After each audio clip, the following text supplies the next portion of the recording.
Well, finally I make it up to historic Lolo Pass, where they have a fabulous visitor center, very impressive facility, and it's historic for the Lewis and Clark Trail as well as the Nez Perce. And the reason the Lewis and Clark took the trail is because the Nez Perce was their they knew how to get across the Bitterroots. They have a plaque here commemorating the Nez Perce Trail. It says on July 23rd, 1877. So it's July 23rd.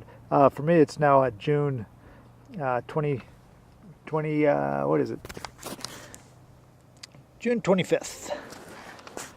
So July 23rd, 1877, approximately 750 members of the Nez Perce Nation with over 2,000 horses crossed the Lolo Pass to escape the pursuing U.S. Army. Leaving their homeland behind, they followed the trail across Bitterroot Mountains in an attempt to find peace by joining with the traditional allies to the east, which were the Crow. And it's just hard to imagine how they got 2,000 horses, let alone the 750 members, many of whom were, the elderly and the toddlers. And they made it through the Bitterroot Range along the Lolo Trail. Chief Looking Glass was very familiar with the trails. And the U.S. soldiers were on their tails a lot of the time. So by the time they got here, the Nez Perce were feeling very strong mixed emotions in that they were leaving their homeland that they'd known that was part of who they were, and they didn't know if they were going to be coming back. But at the same token, they were pleased to make it through the very rugged Bitterroot Range, and then have an opportunity to have some easier walking once it got down into the plains. So I'm going to keep moving on. And, I have all downhill now for the rest of the day, so that's a bonus for me on the Nez Perce Trail. And just walking into Montana right now on the Montana-Idaho border. There's my nest, my messy nest. And I feel like I'm waking up from hibernation. Just, I had a long sleep last night. Wasn't a great sleep. Intermittent, because once again, the place I chose to put up my tent, it's out of the way, not a problem to anybody, but it is a little close to the road, a little too close to the road, so you get the motorcycle traffic. It's a Sunday morning, beautiful morning, and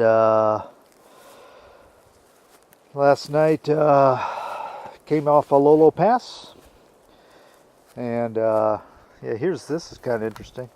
Got elk bones that are slowly eroding into the ground there. Elk bones are kind of scattered all throughout here.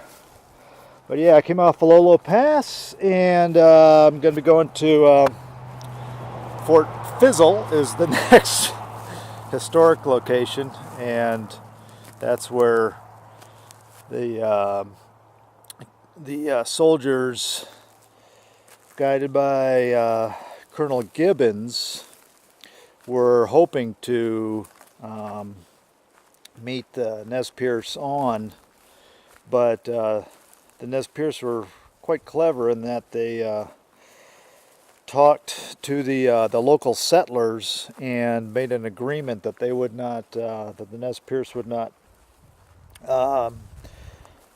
plunder or kill anybody in the Bitterroot Valley as long as the settlers would let them go, and the settlers agreed to that. And so the Nez Perce then were able to move on through the Bitterroot Valley. And Fort Fizzle, I should mention that the Nez Perce simply walked around it and got around Colonel Gibbons' troops by just skirting the Fort Fizzle. But later on, when Colonel Gibbons' troops met the Nez Perce at the Battle of Big Hole, that was a totally different story. And be coming to that in probably another 5 days or so. That's a national battlefield. Only one of two national battlefields of that deal with the Native Americans. The Custard's battlefield is the other one. And I was just finished reading the section that goes the accounts of the Battle of Big Hole, and wow, it was quite a massacre. But now I'm on to Fort Fizzle, and hope to get to the town of Lolo later today. It's about 26 miles, and I'm getting a very late start because I was reading about the Battle of Big Hole, and but I got a beautiful day ahead of me, and so all's good. Onward on the Nez Perce Trail. So I got my tent all put away. Still got to just pack up the buggy, be on the road, but pointed out earlier that there's elk bones here, and it's just kind of odd that there's bones scattered all over the place here.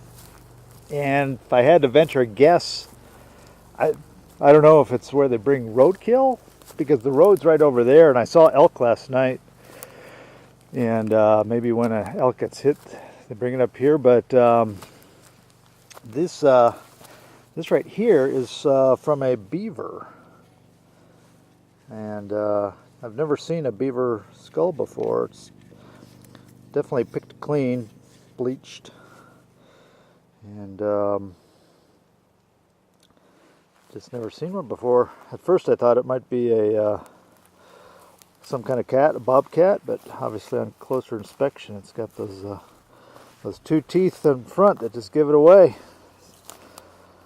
So I'm going to load up and head on to Lolo,